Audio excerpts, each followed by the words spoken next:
फटीचर घर जमाई की खूबसूरत बीवी के चर्चे थे शहर में। अपने पति को रखती थी वो जूती पर। पति और पत्नी के कमरे थे अलग अलग, लेकिन एक दिन फटीचर घर जमाई की हकीकत ने उड़ा दिए होश। बीवी के साथ पूरा शहर आ गया माफी मांगने। सुनिए पूरी दुनिया में धूम मचा देने वाली कहानी कुछ मिनटों में, वो भी बिल्कुल मुफ्त। हमारी हिम्मत कैसे हुई मेरी कार को छूने की? वो शनाया को बैंक आना था इसीलिए। शनाया? माना कि वो हमारी बेटी है, लेकिन अब उसके पति तुम हो। उसे कार में घुमाने का इतना ही शौक है ना, तो जाके खरीद लो कोई सेकेंड हैंड कार। ऐसे तुम जैसा फटीचर सेकेंड हैंड क्या, थर्ड हैंड कार भी नहीं खरीद सकता। एक काम करो, रामू काका की साइकिल खरीद लो, उस पे घुमाते रहना अपनी पत्नी को। इडियट।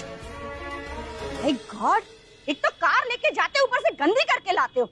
अभी इसे साफ करो, अपनी शर्ट उतारो और उसी से साफ करना, समझे?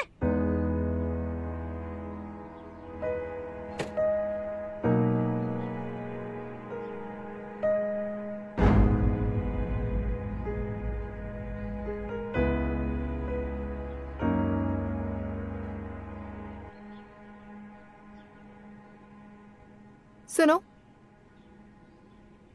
मेरी दोस्त लंदन से आ रही, कार ड्राइव करके मुझे एयरपोर्ट ले चलो। वो मम्मी जी ने अपनी कार चलाने के लिए मना किया है। क्या? तो तुम कहीं से भी कार का इंतजाम करो, टैक्सी मंगवाओ, भीख मांगकर पैसे लाओ, पर मुझे एयरपोर्ट कार से ही जाना है। एंड प्लीज जल्दी करो, मुझे लेट हो रहा है।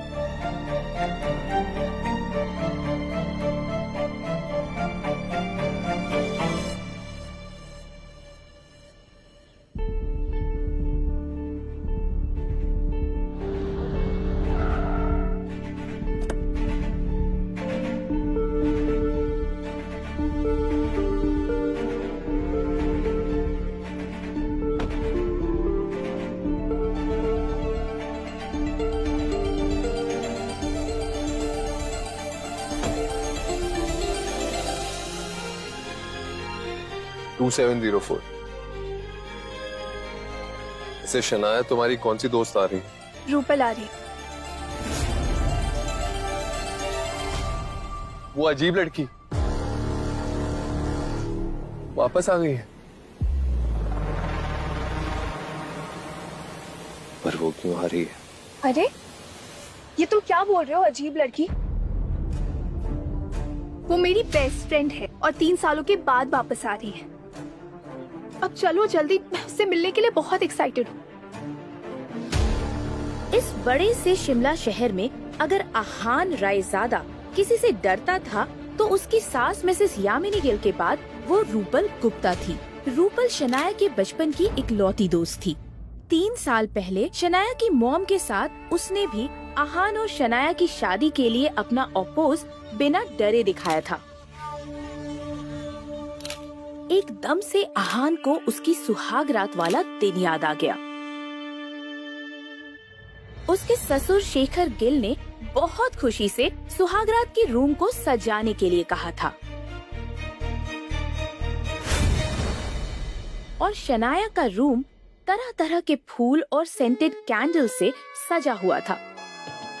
वैसे तो आहान ने कुछ ज्यादा करने के बारे में बिल्कुल नहीं सोचा था, वो तो बस शनाया से कुछ बातें करना चाहता था। लेकिन सबके सोने के बाद रूपल उस रूम में आ गई और उसने सारे डेकोरेशन को तहस नहस कर दिया।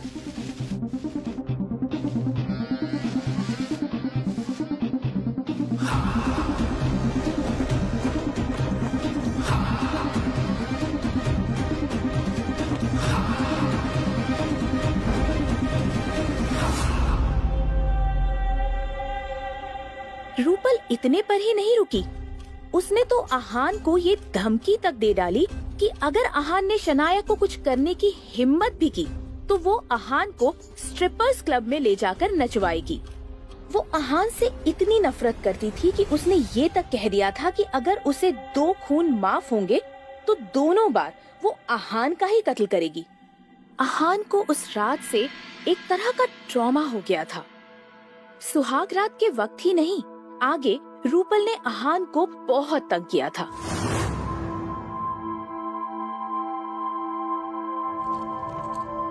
वो तो आहान की जान तब छूटी जब शादी के 1 महीने बाद ही रूपल पढ़ने के लिए लंदन चली गई।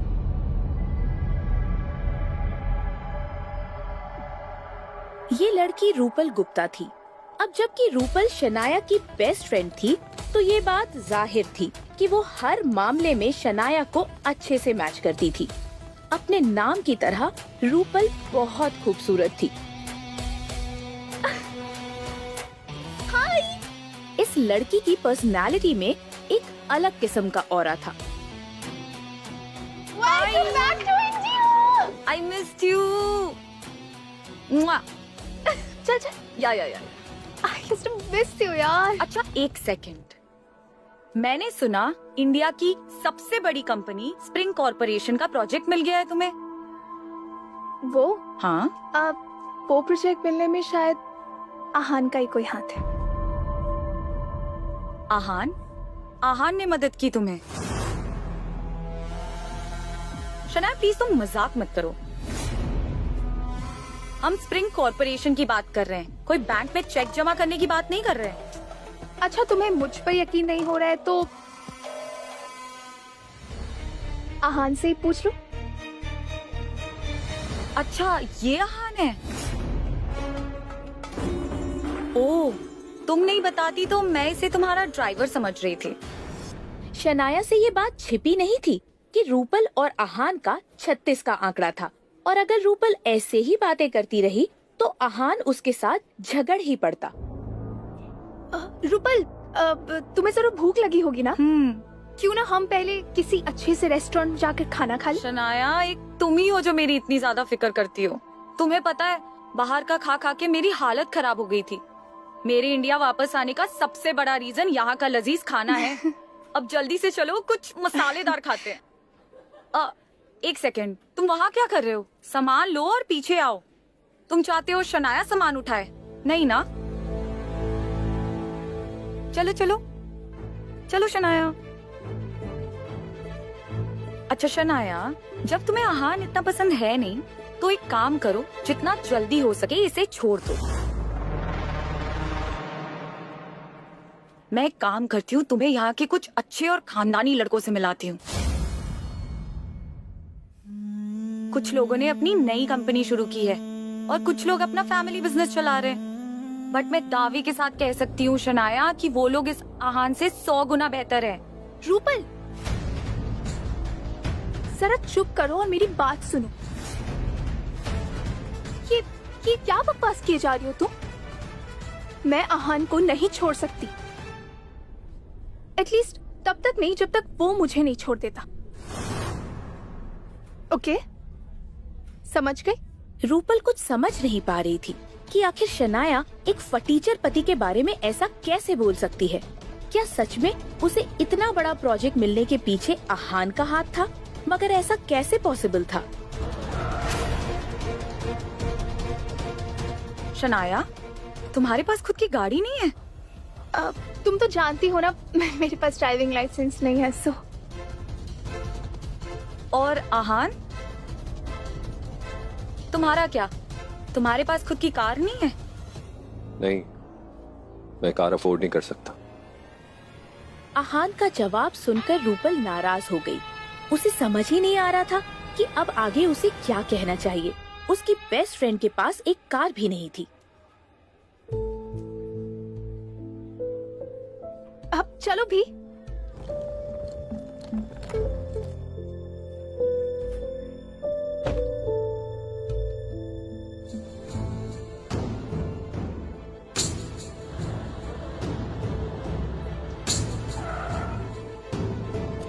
वो तीनों इस वक्त शिमला के सबसे फेमस रेस्टोरेंट प्राइड में थे। लिसन, मैं और शनाया अंदर जा रहे हैं, तुम मेरा सामान लेके पीछे से आओ।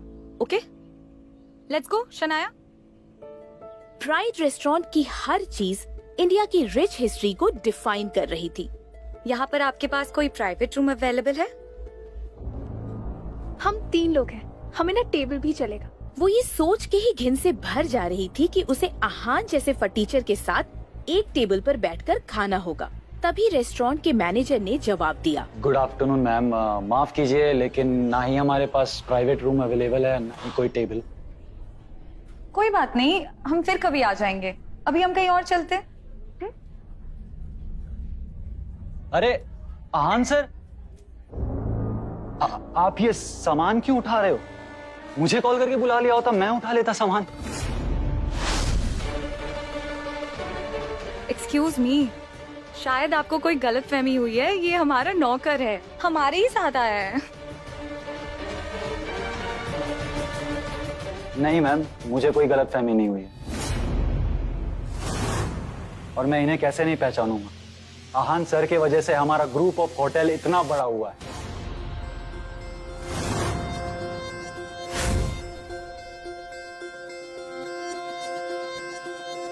और आपको प्राइवेट रूम चाहिए था ना? हाँ, प्राइवेट रूम तो चाहिए था, पर आप ही ने कहा ना कि रूम एंड टेबल अवेलेबल नहीं है। आप आहान सर के साथ हो, प्राइवेट रूम क्या, यहाँ का वैली व्यू का सबसे लग्जरी स्वीट आपको मिल जाएगा। आप बस रूम चूज कीजिए। आखिर क्या है ये माजरा? कौन है आहान? क्या शनाया के पापा को उसकी सच्चाई पता थी? क्या होगा जब शनाया के घर वालों को आहान की सच्चाई पता चलेगी? जानने के लिए अभी डाउनलोड कीजिए पॉकेट FM और सुनिए हिंदुस्तान में सबसे ज्यादा सुनी जाने वाली कहानी सीक्रेट अमीरजादा।